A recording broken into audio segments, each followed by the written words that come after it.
And what is going on with everybody? It's your boy Eric, aka Young God, coming to you live in the Green Dungeon, giving it to you real raw rugged. And we have somebody on the other line, but I'll let her introduce herself. Who do we have? Hi guys, I'm Alexis Fox. Uh, if you can explain to the people that you're eating one of the world's most disgusting food right now. Disgusting. What, hummus? Yeah, hummus is disgusting. Really? You hate it? Disgusting. I was at a Thanksgiving one time, and everybody was bringing food, macaroni and cheese, chicken, blah blah blah. Somebody brought hummus. Legitimately almost threw them out my house. Like, do not come to my house with hummus on Thanksgiving. Disgusting. That's disrespectful. Don't ever come to my house with hummus to my damn Thanksgiving. So yeah, I hate hummus. It's disgusting. I'm sure that if I ever come to your house, I won't bring hummus. Please do not ever bring hummus. But You didn't like it. But to make up for the hummus, when we got on camera, she noticed my bonnet and she said, "Yo, I have one too. I should go and get it." So shout out to you for you're like one of like 3 people to ever wear a bonnet with me while doing the interview. So yeah, it's history. It's history being made right now. All right. History That's being made. awesome. For sure, the first ever white woman to ever put on a bonnet while doing a FaceTime interviewing me. So that is history. That is history. History made in Black History Month. That's exactly what we need. But how are you? How are you doing today? Think about it like that. Yes, I'm like, yeah, I have one. That's how I do my hair mask, man. How are you doing today? I'm sorry? I said, how are you doing today? You know what? I'm doing great. I just got back in from LA yesterday, and so yesterday was a complete down day, just kind of lazy, got caught up on some sleep. Today, just out and about, running errands, doing all the things I need to do. Had a really amazing meeting with a cannabis company here in Nevada for a CBD cream. They want to give me, they want me to try, so that works out really well. Came back, got in the shower, tanned, got dressed, got my bonnet on again. Now I'm talking to you. That is Having the world's worst food, apparently. You are. You definitely are. Hold on, but before we even get too far into this conversation, let's bring it back for the people who don't know who you are. Explain who is Alexis Fox real quick. Who is Alexis Fox? You know, I was thinking about this. Let's say, who am I? I am a hippie, tomboy, outdoorsy chick that lives an extraordinary life. I'm really blessed. I'm really grateful for all the things that have come into my life. I'm an adult model and actress. I've also I also produce and host a live comedy show in LA that's also cannabis friendly. Just getting ready to really fully roll out my coffee line, which is High AF Coffee. So it's high altitude for coffee.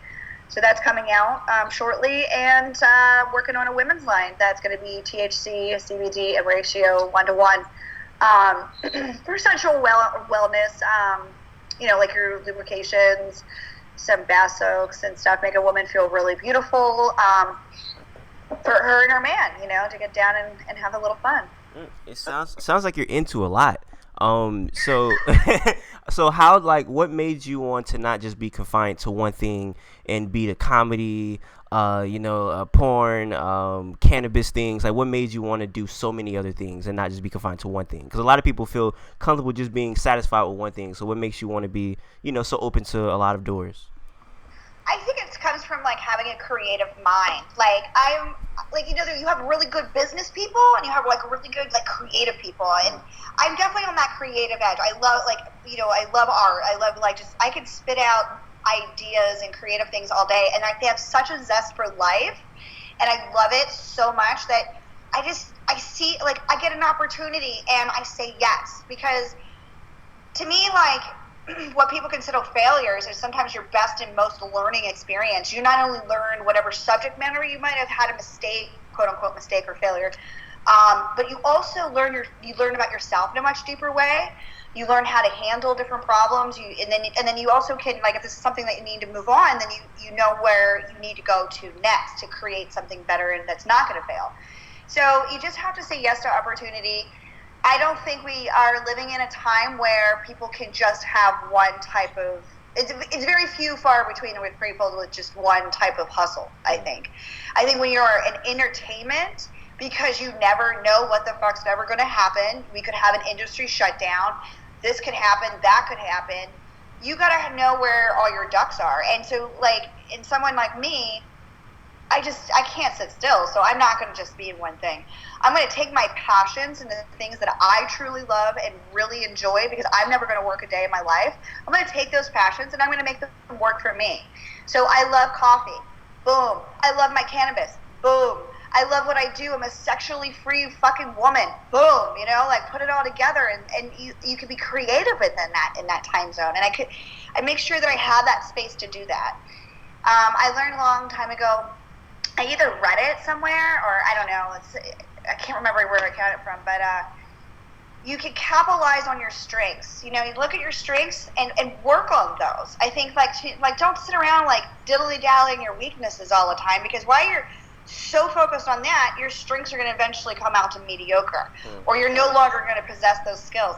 Capitalize on that shit. Create that environment that you can do and work on, and then within that, you're going to create spaces of opportunity to have these other weaknesses to come up and learn from. And again, when I say weaknesses or mistakes or failures, I don't think that's a bad thing. I think these are areas in our life that we can totally learn from and become a better, deeper, enriched, educated person.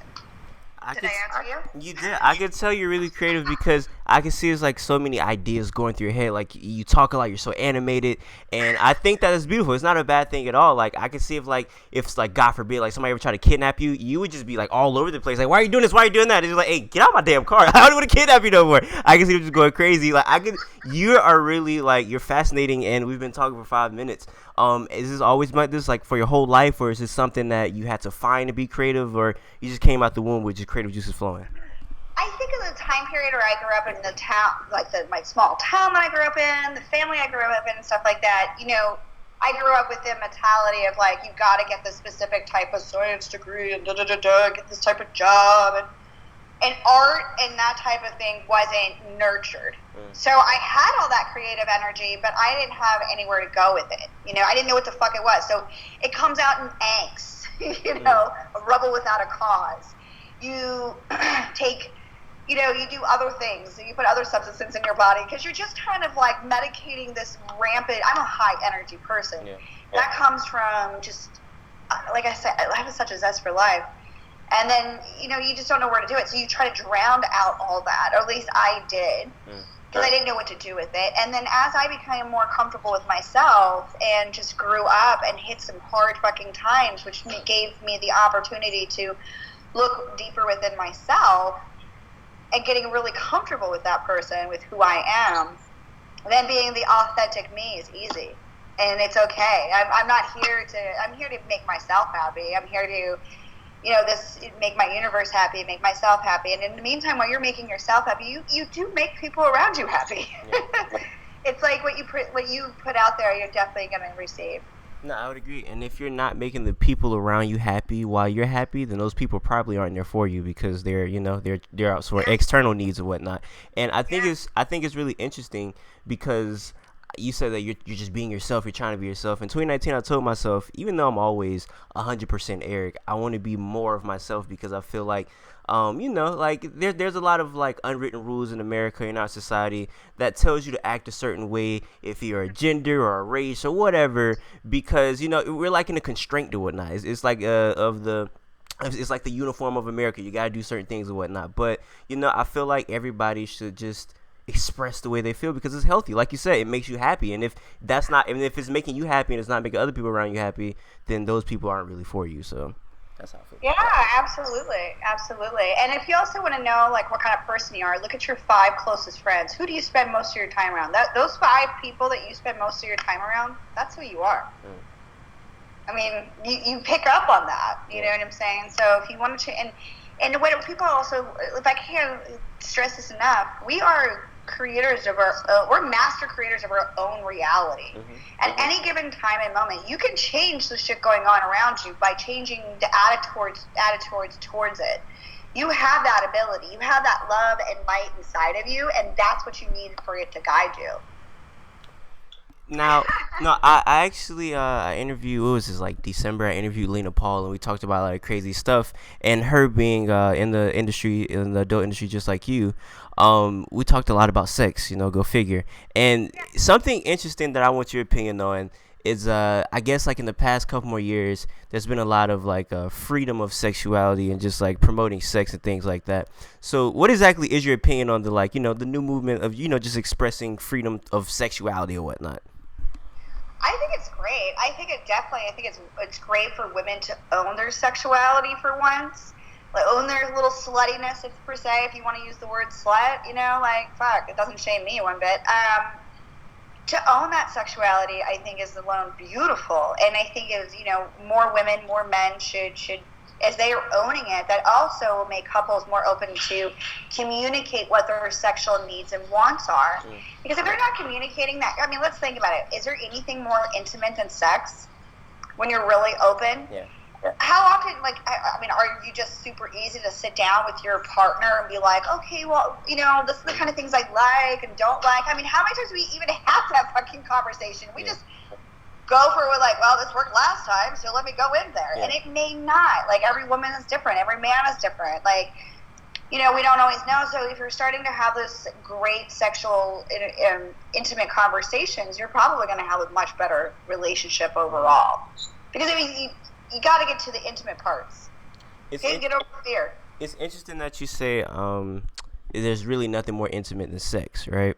And that's why it kind of leads me to believe that not in all instances, but I think in some instances, like I guess the freedom of sexuality movement, I could see it being unhealthy. And I'm just curious of your opinion on this, because I say that because I feel like I don't know, it's not too many more things than sex, and I feel like you're more vulnerable. I feel like in sex you're moaning, you're doing this, you're butt naked, you can't hide anything, you're the most vulnerable that you can be. And I feel like I don't know, like I don't think there's anything wrong with casual sex, but I think that I don't know, I feel like in 2019 there's like dying of subtlety, and I feel like I get what you're saying there with that. I think I think the parts leading up to what could be a very intimate moment, there's no courting anymore. It's like swipe left, swipe right. I don't like that. I think like if people took the time to kind of get to know each other and have a few laughs, get off their phones when they're having dinner with each other, like on the first date, have a conversation eye to eye, go for a long walk, put yourselves in those type of atmospheres and stuff like that, establish some type of friendship, relationship, or whatever, and then when you get into the intimacy of it and stuff. And I think that, I think your sexual freedom can come from just even being open to that. I don't think it actually has to always be having, intercourse, to say. So I think like when you're always swiping right, swiping left, sex is at a fucking app anymore. I don't really care for that. That's not kind of look. I'll tell you, that's not the sex I go for in my personal life. Not at all. Like I'd go without sex. What turns you off? What turns you off? What turns you off about the? And just haphazardly go swipe left or swipe right. I'm thinking. Plus, I'm also thinking about a lot of other things too. First of all, the chances of that person being tested, probably not. I have a job to do. I have not only have a job to keep myself safe, but I also have a job to keep my other coworkers safe. So, you know what I mean? So I'm not really out there being flagrant with my shit, if that makes sense. So maybe my view of that is a little different. I personally love the intimacy that my boyfriend and I have. It's never on camera. I don't want it on camera. It's just him and I, and it's great. It's slower. It's fun, and we established a connection, and we talk, and because our schedules are so busy, it forces us to communicate what we need and what we don't want. If that makes sense. Yeah, it does.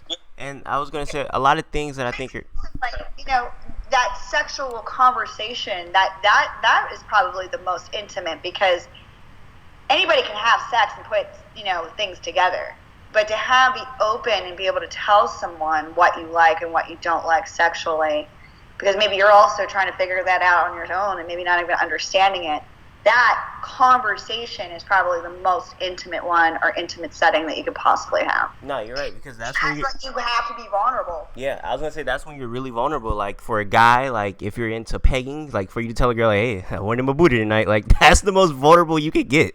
Yeah, how do you get to that conversation? Yeah. Like if you're a couple, like how do you get that? Like, a lot of times men will write me about stuff like that. Like how do I tell my girlfriend. I don't think my girlfriend's gonna be into that. Or maybe they want to. It's whatever. It's not always pegging, but whatever the case may be. Maybe they have a foot fetish, or maybe they want to call the girlfriend or wife or whatever mom, or whatever the case may be. There's fetishes for all that shit. That's a thing. Like, that's crazy. Yo, that's crazy. Your titties, like I'm nursing. Okay, that's weird. Like, I don't know why you want to do that, but okay. And actually, I hate it when a grown male, because I play the MILF porn star or whatever. I'm just like, you're a grown adult. Please don't call me mom. That's hilarious. Like, just don't. Well, no, you just I don't even have any children, so please don't call me mom or mommy or mother. Like, just don't. Like, Alexis is good. Like, I could be a hot chick, but I could be a hot slut. I don't fucking care. Just don't call me mom. You're a grown dude. Like, no, look, you segue into my next topic beautifully, because I was legitimately going to ask you, what is up with this incest porn? Like, why is incest porn so popular? I think a lot of times, a lot of porn now is also done by like an algorithm. So it's like how many clicks. So I don't know, like, what people are. I don't know what's the driving force of it. I remember whenever I would like sneak and watch like my uncle's porn, or Amber and Gingerland. I don't remember there ever being family scenarios. I just remember it being fucking hot chicks fucking other hot chicks, or hot chicks fucking some ugly dude with a big dick. Like, maybe a hot guy. I don't know. Like, I'm talking way back in the day, 70s shit. Like, it was my uncle's shit. I probably shouldn't have been watching it. Whatever. Like, you're a teen. What happened? But I just don't remember it being like. It's it's in the industry. It's always been a niche. I know it's always been a niche, but I just don't ever remember it being such a constant niche. Does that make sense? So I don't know how true this is. My friend said he was reading something like on the internet, and it's basically like, I guess, like I don't know, like big company owners of porn industries pushing out certain things like incest porn. I guess, like, I don't know if it benefits them or whatnot. He said he read a long Reddit thread or whatnot, and I don't know, do you think there's like different like okay, so for example, there's like 2 scenes that I've seen, and they were just like over the top racist for like no reason. And I said there were 2 scenes that I seen, and they were just over the top racist for like no reason. Oh, wow. Like, I explained the scene for you. I said this a couple times in one of my interviews, but I'll just explain it to you real quick. It was a black boy, and he was getting adopted by this white mom and whatnot. So they're having dinner, and she's like, you ready for the food? He's like, yeah. So she brings out some fried chicken. She's like, I got some fried chicken, I got some watermelon, and I got some purple stuff. And then he was like, okay. He just started like eating the watermelons, like a 1942 caricature, and it was just really odd. And That is odd. I don't know, and it was a really big company. No. This was like last year. This was what's the big company called? I forget what it's called, but it's like a really big company.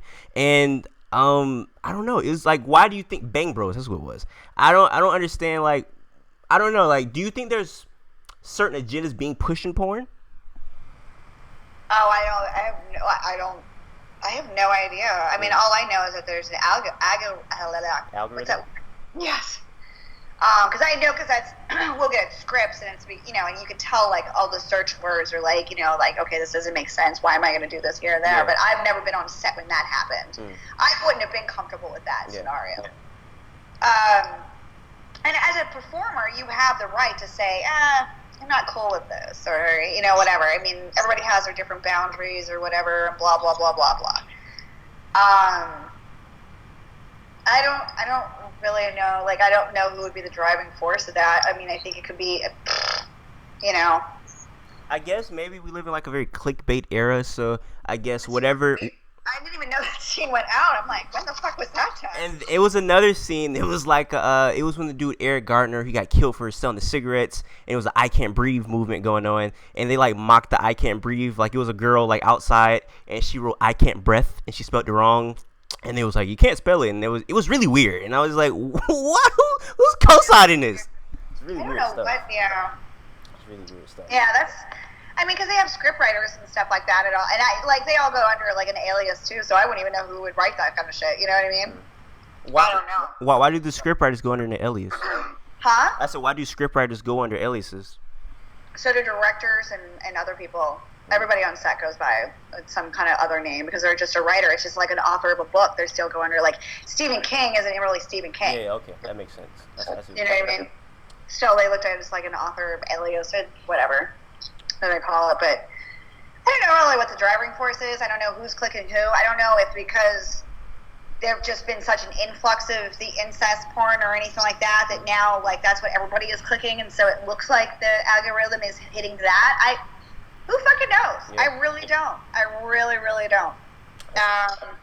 You know, and also where is, you know, the internet's everywhere now. So where, you know, what countries, what cities, what states is that getting clicked the most? That's a good point. You know, that's a total different culture where things are a little different. Yeah, that's a good point. It's really funny. I just talked to like one of my friends. He's like from Alabama, and he was talking about like how incest is crazy out there. So like you said, there's like different cultures or whatnot. That's, you know, it's I mean, I'm not saying that's cool that I'm okay with. Like, I didn't have, like, I'm not, but yeah, but I mean, like, I don't know. You gotta respect other cultures, I guess, to some degree. I don't know. I don't understand it. I kind of mind my own business, stay in my own lane. You know, I do my job. I don't know. No, it's crazy. I was going to revert back to the beginning of this interview where you named a whole bunch of things you did. And out of all those things you named, what is your favorite thing that you're doing right now? That you're involved in? The favorite thing that I'm doing right now? The thing that, like, when you do it, you're like, yo, I can't wait to do this one. Fuck, I really love it all. Because each kind of gives me a different element of, you know, like I said earlier, the comedy show is a creative element. Then I get to, you know, now I get to have my own coffee.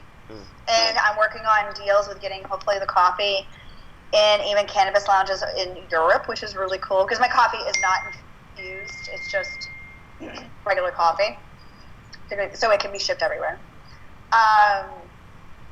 And then the women's line that I'm going to be coming out with, you know, just the product development is just creative in itself. That's a process. So and then I'm shooting my own content. So it's kind of hard to pick out what your favorite is. I think it just depends on the day. Well, since you can't figure out your favorite in there, I've never done this before, but you're in the kitchen. How about, if you're comfortable with this, how about you show what's in your refrigerator and you tell us what's the favorite thing in your refrigerator right now? What are you eating? What are you drinking? We're right here. We might as well do it. Back from a trip. I have a lot in here. Well, I've got my berry lemonade elixir. Okay. I got dog treats. Oh, you have a dog? Yeah, okay. And I hijacked my sister's dog, so I have 2 dogs now. Okay. I got some cool. Oh, I should use this today. Wake up your skin. Okay. Are those Raymond? Are those? Oh, I'm sorry, my manager. I hijacked my manager's dog. Sorry, buddy. Yeah, is there ramen noodles right there at the bottom? What? I said, do you have ramen noodles at the bottom right there? No. Oh, I thought it was ramen noodles like right there on the side, the left white thing. That's dog treats here. Got some cheese and bread, celery. You probably don't like celery, do you? Since you don't like hummus. No, I like celery actually. Celery's really good. You like celery? I like celery actually. No, I like peanut butter on my celery. I think peanut butter is also one of the most disgusting things that ever been made in human history. What's wrong with you? Somebody told me I have a baby mouth. I like very select few things. I don't like a lot of things at all. Like, I hate candy. Yes, I hate a lot of stuff. I thought I was a picky eater. I hate a lot of stuff. Yeah, I got some leftover shit. Yeah, I need to go to the grocery store. I just got into town yesterday, so I really keep a lot in there. Okay. Well, not to hold you too long, is there anything else you have to say before we get out of here? Just follow me on my Instagram at Alexis Fox Live. That's Twitter's at Alexis Fox if you want scene updates. My IG kind of gives you more of a flavor of who I am and about my life a little bit. And if you want more private, you can always follow me or subscribe to Fox Snaps or Fox Fans and stuff like that. So you can just follow me everywhere. And look out for my coffee, High AF Coffee. The website will be going up soon. We're just going to take some lifestyle photos and get that all set up. And come out to my show at El Cid in Los Angeles. Our next show is March 31st. It's comedians, it's music, it's acrobat, it's a lot of different, it's a variety thing. It's also cannabis friendly. Nothing for sale, just if you want to consume, you're more than welcome to. Yeah, so I gotta go do all that. Yay! When is the coffee coming out, or is it no release date yet? I've been releasing it to like different stores and stuff like that. In the next 2 weeks or whatever like that, the website will be up. I mean, it's up, but it's just not really super pretty. Okay. It was just like, yeah. Okay. Well, I appreciate this interview. Until next time, I say what I mean what I say. Haters gonna hate, players gonna play. Holler at your boy.